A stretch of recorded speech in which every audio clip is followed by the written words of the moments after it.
Hello again. I'm really happy you decided to tune in today.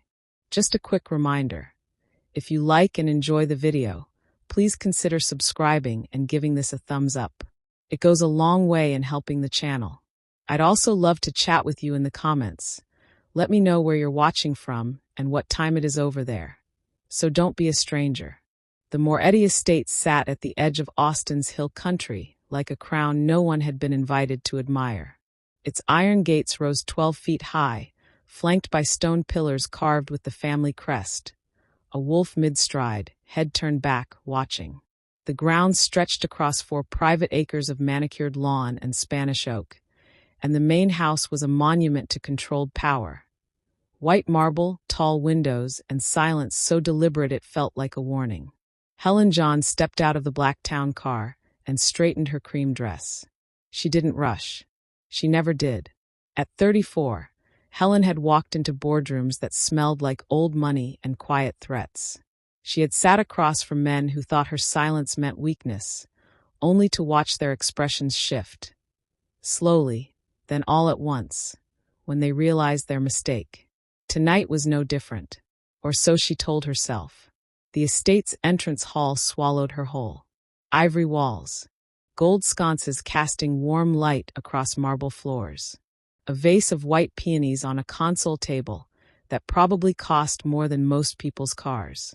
Helen's heels clicked softly as she stepped inside, her clutch tucked under one arm, her posture unhurried and composed.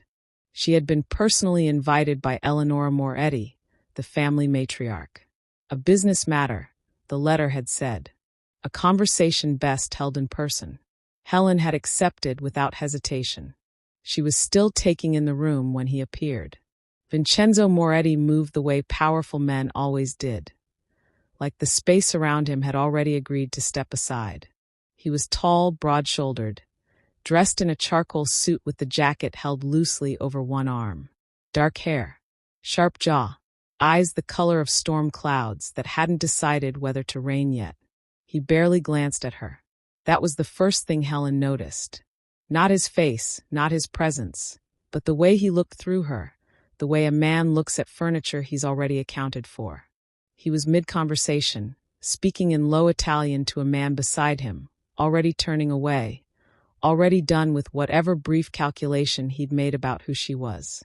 Then, without breaking stride, without a single word, he extended his arm toward her, jacket dangling from 2 fingers, and kept walking. Helen stared at it. The jacket hung in the air between them like a question she hadn't been asked. Around her, 2 actual members of staff moved quietly along the far wall. She understood immediately. He had looked at her cream dress, her calm face, her stillness, and decided she worked here. A lesser woman might have corrected him instantly, loudly, in front of everyone. Helen did not. She took the jacket. Not because she was afraid. Not because she didn't know exactly who she was. She took it because she was curious.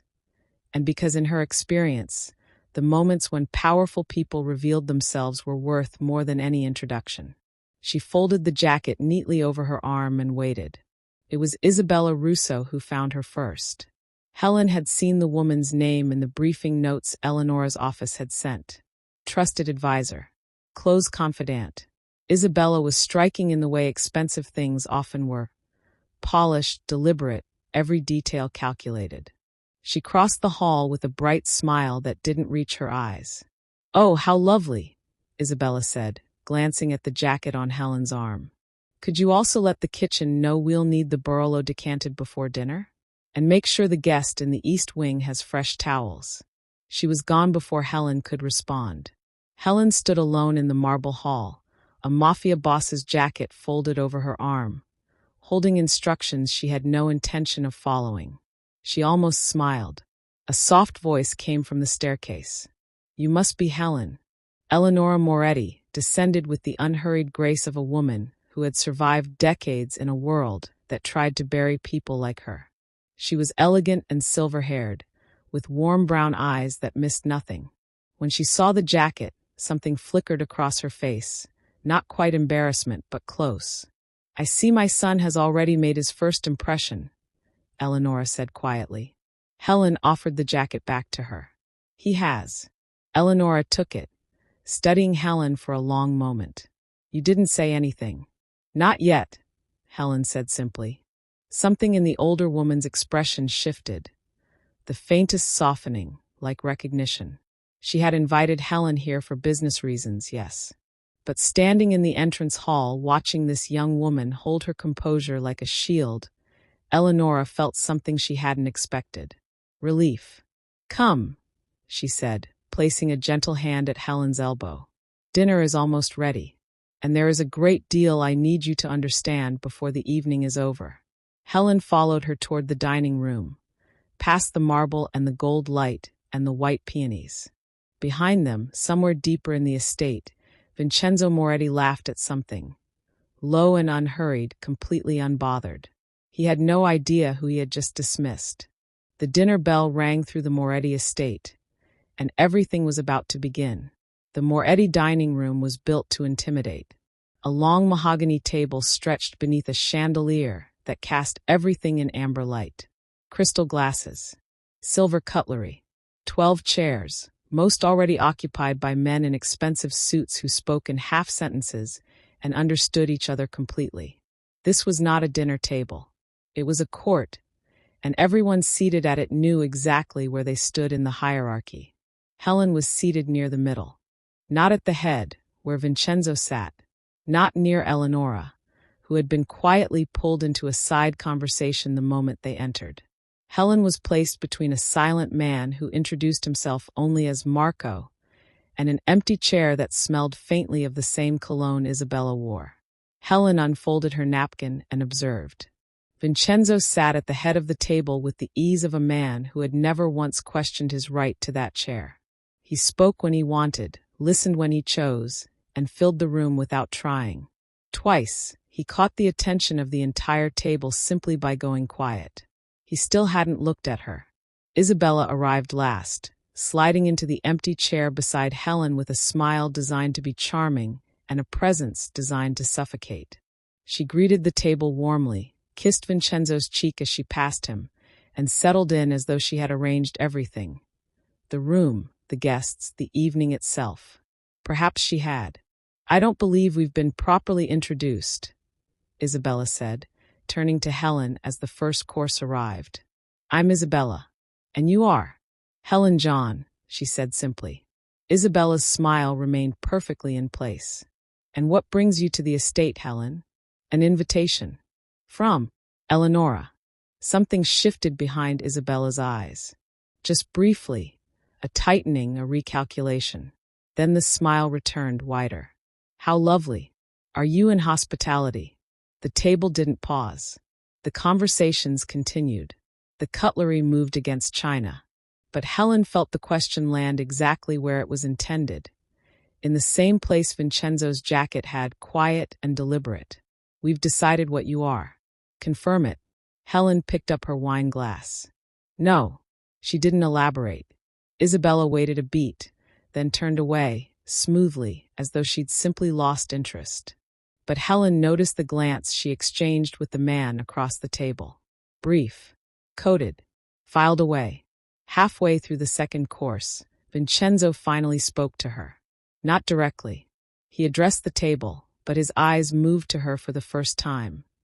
A slow, assessing look, the kind he probably didn't realize he was giving. Eleonora mentioned a new business contact was joining us this evening, he said, his voice carrying easily across the table. Someone from the financial sector. The table quieted just slightly. Helen met his gaze and held it. That would be me. A pause. Short but real. Vincenzo studied her the way he might study a document he hadn't expected to find relevant. John, he repeated. Helen John. Yes. You manage the Harlow Group's Southern portfolio. It wasn't a question. He knew, or had just remembered, or had just connected something he should have connected an hour ago, when his jacket was being handed to a woman he'd assumed was staff. Helen watched the realization move through him. It was subtle. He was too controlled for it to be anything else, but it was there. A stillness. A very slight tension in the jaw. She said nothing. She didn't need to. Isabella filled the silence immediately. Vincenzo, you remember the Castellano agreement needs your attention before Thursday. It can wait, he said, without looking at her. Isabella's smile held, but her hand, resting beside her wine glass, pressed flat against the tablecloth. A small, involuntary stillness that Helen noticed and stored carefully. After dinner, the men moved toward the study. The women were expected, in the quiet way such things were communicated, to drift elsewhere. Helen did not drift. She accepted a second glass of wine from a passing server and walked toward the window that overlooked the estate's south garden. The night was warm, the Texas sky wide and dark above the lit grounds. Somewhere beyond the manicured hedges, cicadas hummed in the oak trees. She heard him approach before she saw him. Vincenzo stopped beside her, a glass of scotch in hand, his expression unreadable. For a moment, neither of them spoke. The party noise continued behind them. Low voices, clinking glass, Isabella's bright laugh from across the room. "You took the jacket," he said finally. "You offered it." Another silence. He looked out at the garden. "I thought you were. I know what you thought." He turned to look at her then, fully for the first time. Not the assessing glance from across the table, but something more direct, more uncomfortable. "I apologize," he said. Helen looked at him for a long moment. The word seemed to cost him something. She believed that part, at least. "Keep it," she said quietly. "You'll owe me something more useful later." She walked back toward the room before he could respond, her cream dress moving softly in the warm air, her wine glass held loosely at her side. Behind her, Vincenzo Moretti stood alone at the window, still watching.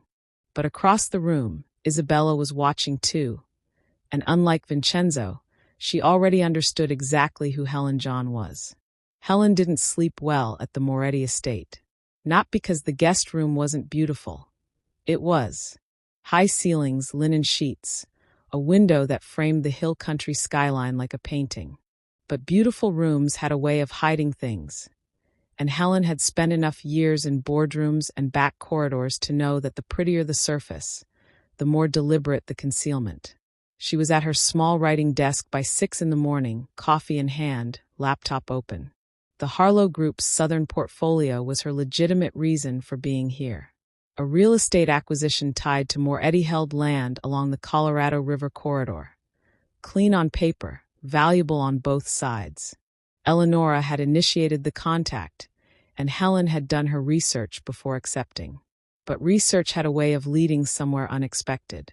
3 weeks before the dinner, a routine audit had flagged something.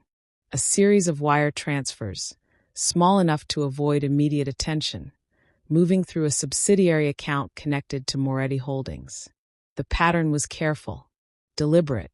Someone who understood the architecture of the empire well enough to move through it quietly. Helen had said nothing yet. She needed to be certain. A knock came at her door just after 7. It was Sarah, Eleonora's personal assistant, a small, composed woman in her 50s who carried a leather folio and spoke in the careful tones of someone accustomed to sensitive conversations.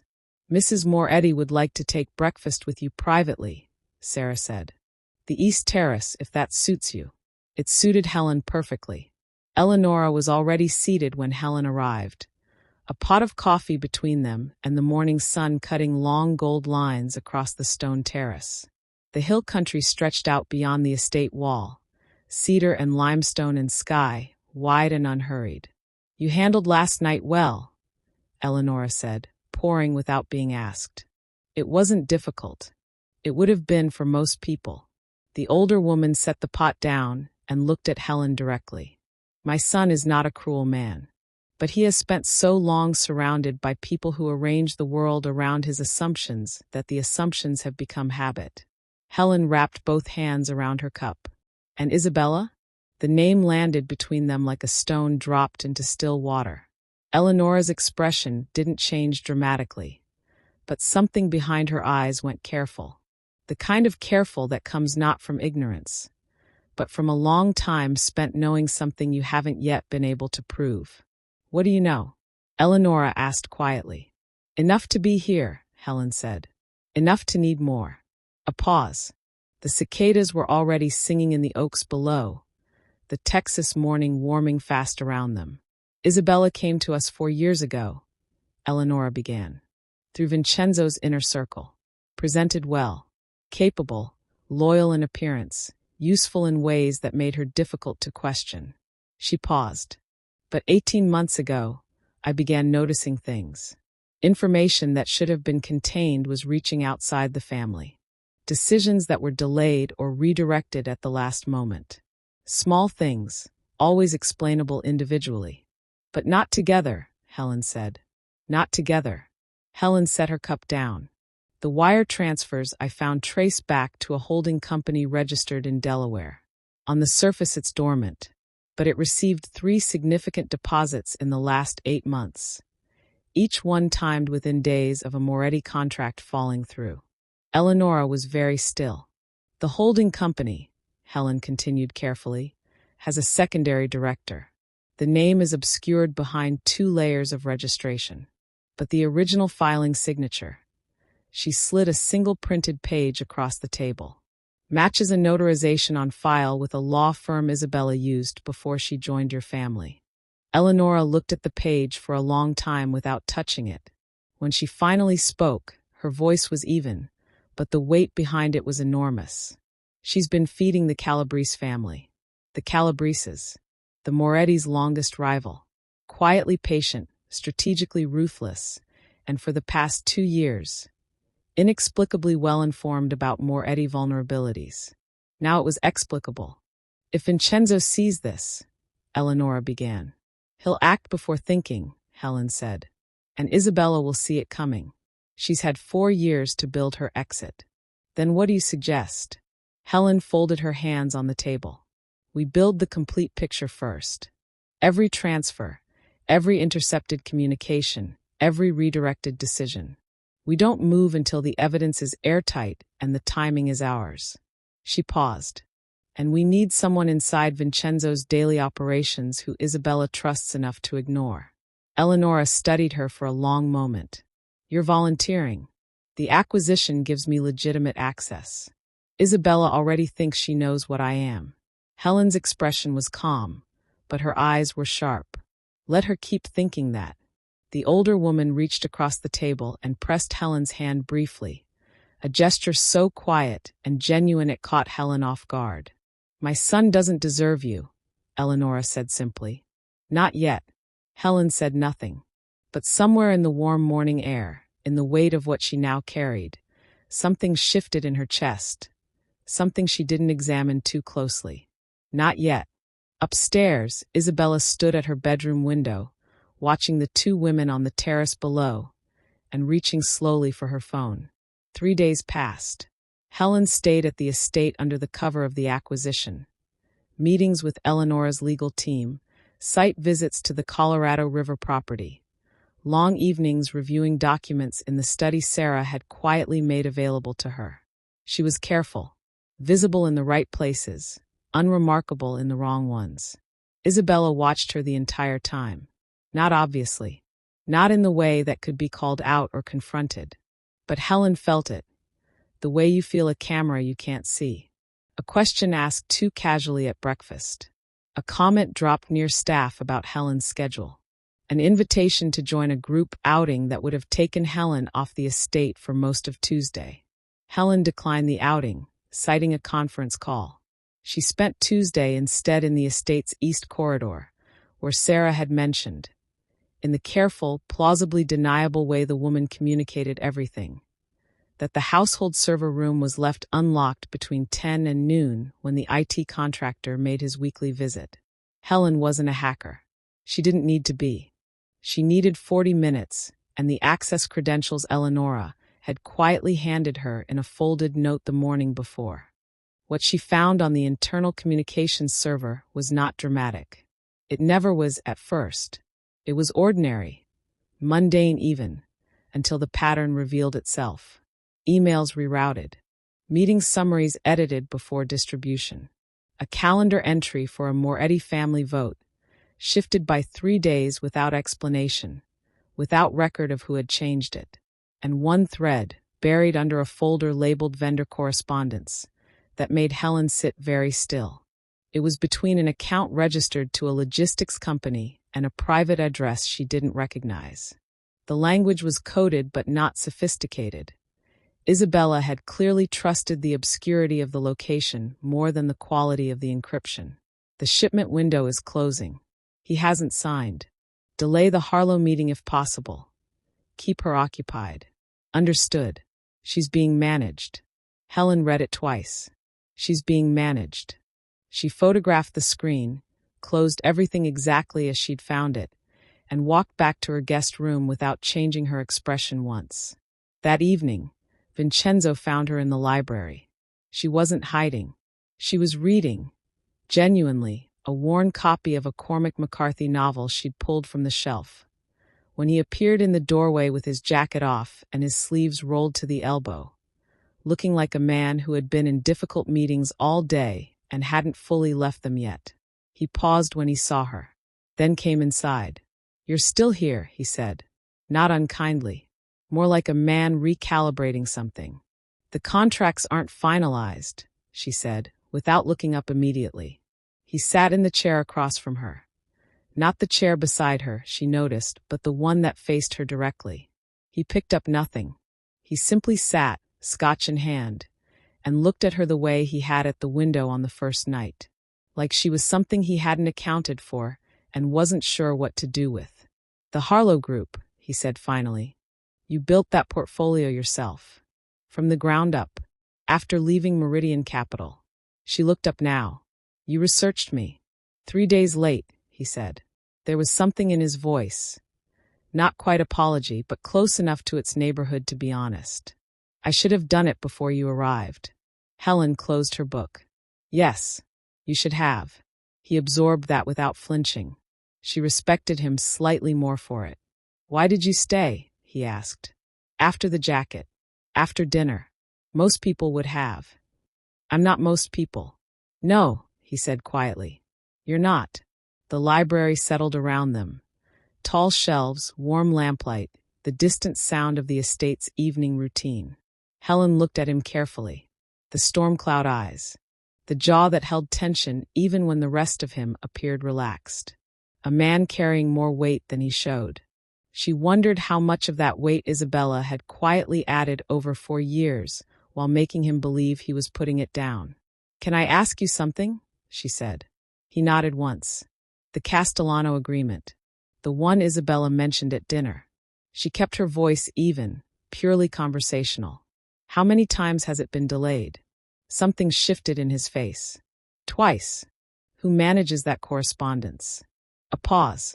Longer than it should have been. She watched him arrive at the edge of a question he hadn't thought to ask before, and feel the ground there, uncertain. "Isabella coordinates most of the external communications," he said slowly. Helen nodded once, as though filing it away. She opened her book again. "Good night, Vincenzo." He stayed seated for another moment. She could feel it, before he stood and moved toward the door. He stopped in the frame. "Helen." She looked up. "I'm sorry," he said. "For the jacket. For what it meant." She held his gaze. The words were real this time. She could tell the difference. "I know," she said simply. He left. Helen stared at her page without reading it, her heart doing something quiet and inconvenient in her chest.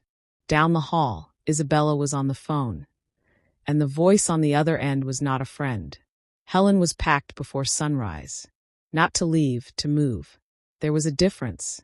She transferred everything sensitive off her laptop, stored copies with Sarah, and sent an encrypted file to her attorney in Houston with one instruction.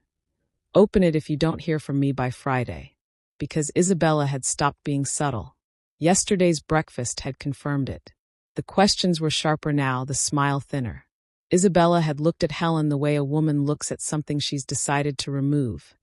Not out of anger, but out of efficiency. Helen had smiled back and asked for more coffee. But that evening, Sarah had found Helen's guest room searched. Carefully done. Nothing moved dramatically, nothing taken. But Helen's laptop bag had been unzipped and repositioned 2 inches from where she always left it. She knew because she always left it flush against the wall. Always.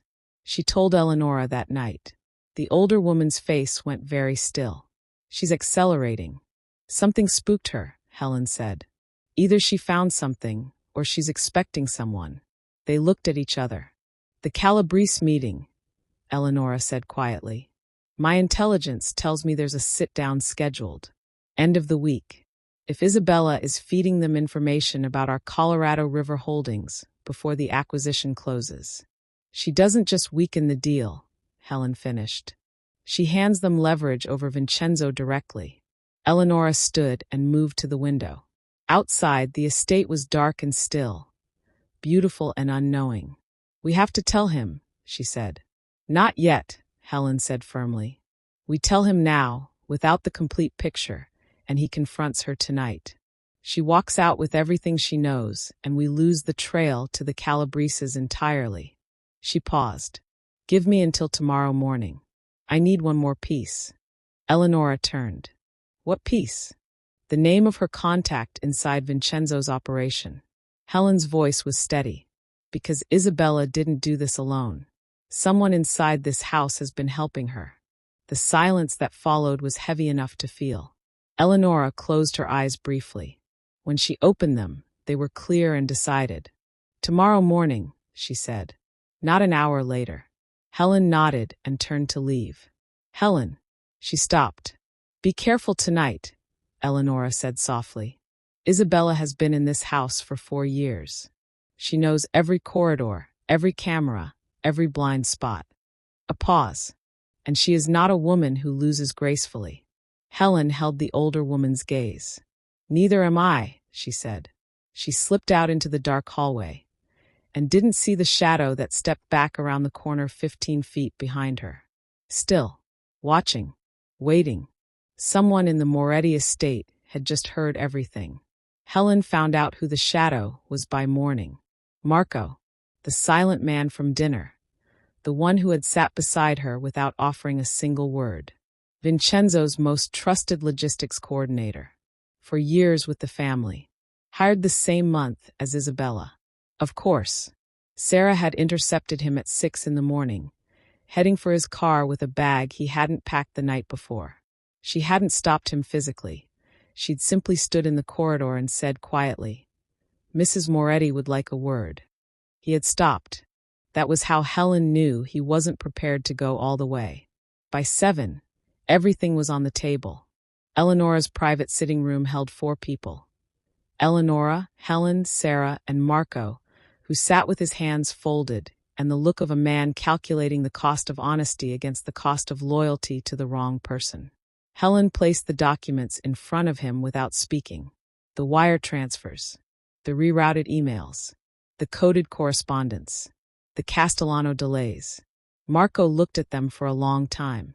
She told me it was temporary, he said finally, that she was protecting the family from a bad deal Vincenzo couldn't see clearly. And the Calabreses? Helen asked. His jaw tightened. I didn't know about that part. Not until 3 weeks ago. He looked up. That's when I realized what I'd walked into. Helen believed him. Not completely, but enough. Where is she meeting them? Eleonora asked. Tomorrow night. A restaurant in South Austin. Private room. He paused. She's bringing the Colorado River survey files. The ones that show the aquifer access points. The room went silent. Those files didn't just affect the acquisition. They mapped critical water rights tied to half the Moretti agricultural holdings across central Texas. In the wrong hands, they weren't leverage. They were a weapon. Vincenzo took it quietly. That was the most frightening part. Helen had expected anger. The controlled, dangerous kind that powerful men carried like a second skin. Instead, he sat in his mother's sitting room, the documents in his hands, and went completely still. He read everything twice. When he finally looked up, he didn't look at his mother. He didn't look at Marco. He looked at Helen. How long have you known? He asked. Long enough to be certain before I brought it to you. Something moved through his expression, layered, complicated, too honest to name easily. You protected me, he said, from my own reaction. Helen held his gaze. I protected the outcome. He nodded slowly, but his eyes said something else entirely. He stood, straightened his jacket, and looked at Marco. You'll help us end this cleanly. It wasn't a question. Marco nodded. Vincenzo moved toward the door, then stopped without turning around. Helen, his voice was low. Don't leave the estate tonight. Isabella was already walking into a trap she didn't know had been built for her. Isabella never made it to South Austin. Vincenzo's men intercepted her at the estate gates at 9 in the evening. Quietly, without spectacle, the way the Moretti family had always handled things that mattered. The survey files were recovered. The Calabrese contact was identified and reported to the one federal channel Vincenzo trusted. Isabella said nothing when they stopped her. She looked back at the estate once, at the lit windows, the marble facade, the wolf crest on the iron gates. And then she got into the car without being asked twice. She never returned. The estate felt different afterward. Lighter somehow. Like a sound you'd stop noticing until it disappeared. Helen found Vincenzo on the South Terrace late that night, standing where she'd stood on her first evening. Looking out at the hill country darkness, the cedar and limestone and wide Texas sky. She stopped beside him. Neither spoke for a long moment. The cicadas filled the silence generously. For years, he said finally. She was in my house for 4 years, and I didn't see it. She was careful, Helen said. And you trusted her. That's not blindness. That's loyalty being used against you. He turned to look at her. You're being generous. I'm being accurate. He was quiet again. Then, the jacket. Helen almost smiled. We're back to the jacket. I need to stay there for a moment. His voice was low and completely unguarded in a way she suspected very few people had ever heard. I handed it to you without looking at you, without seeing you. And you, he paused. You saw everything. The whole time. It's what I do, she said simply. No, he shook his head. It's who you are. The night stretched around them, warm and enormous. Helen felt the words settle somewhere deep and unhurried. I'm not good at this, Vincenzo said quietly, saying the thing directly. I know, she said. Say it anyway. He turned to face her fully, the storm cloud eyes clear for once, the jaw unclenched, the weight he always carried visibly, deliberately set down. Stay, he said. Not for the acquisition. Not for my mother. A pause. For this. Whatever this is. Helen looked at him for a long moment. This man who had handed her his jacket without seeing her. Who had taken 3 days to remember her name and a lifetime to look at someone directly. Who was standing on his own terrace asking her to stay like it was the most vulnerable thing he'd ever done. It probably was. The acquisition closes in 2 weeks, she said. His expression didn't change. I'll stay for 2 weeks, she said softly. The corner of his mouth moved barely. But it was real. He reached out and placed his hand over hers on the terrace railing. Warm, steady, unhurried. Neither of them moved. The hill country spread endlessly before them, dark and vast and full of things that hadn't yet been named. Some mistakes, made too quickly, take a lifetime to correct. And some corrections, made carefully, honestly, too late and somehow right on time, become the best thing that ever happened.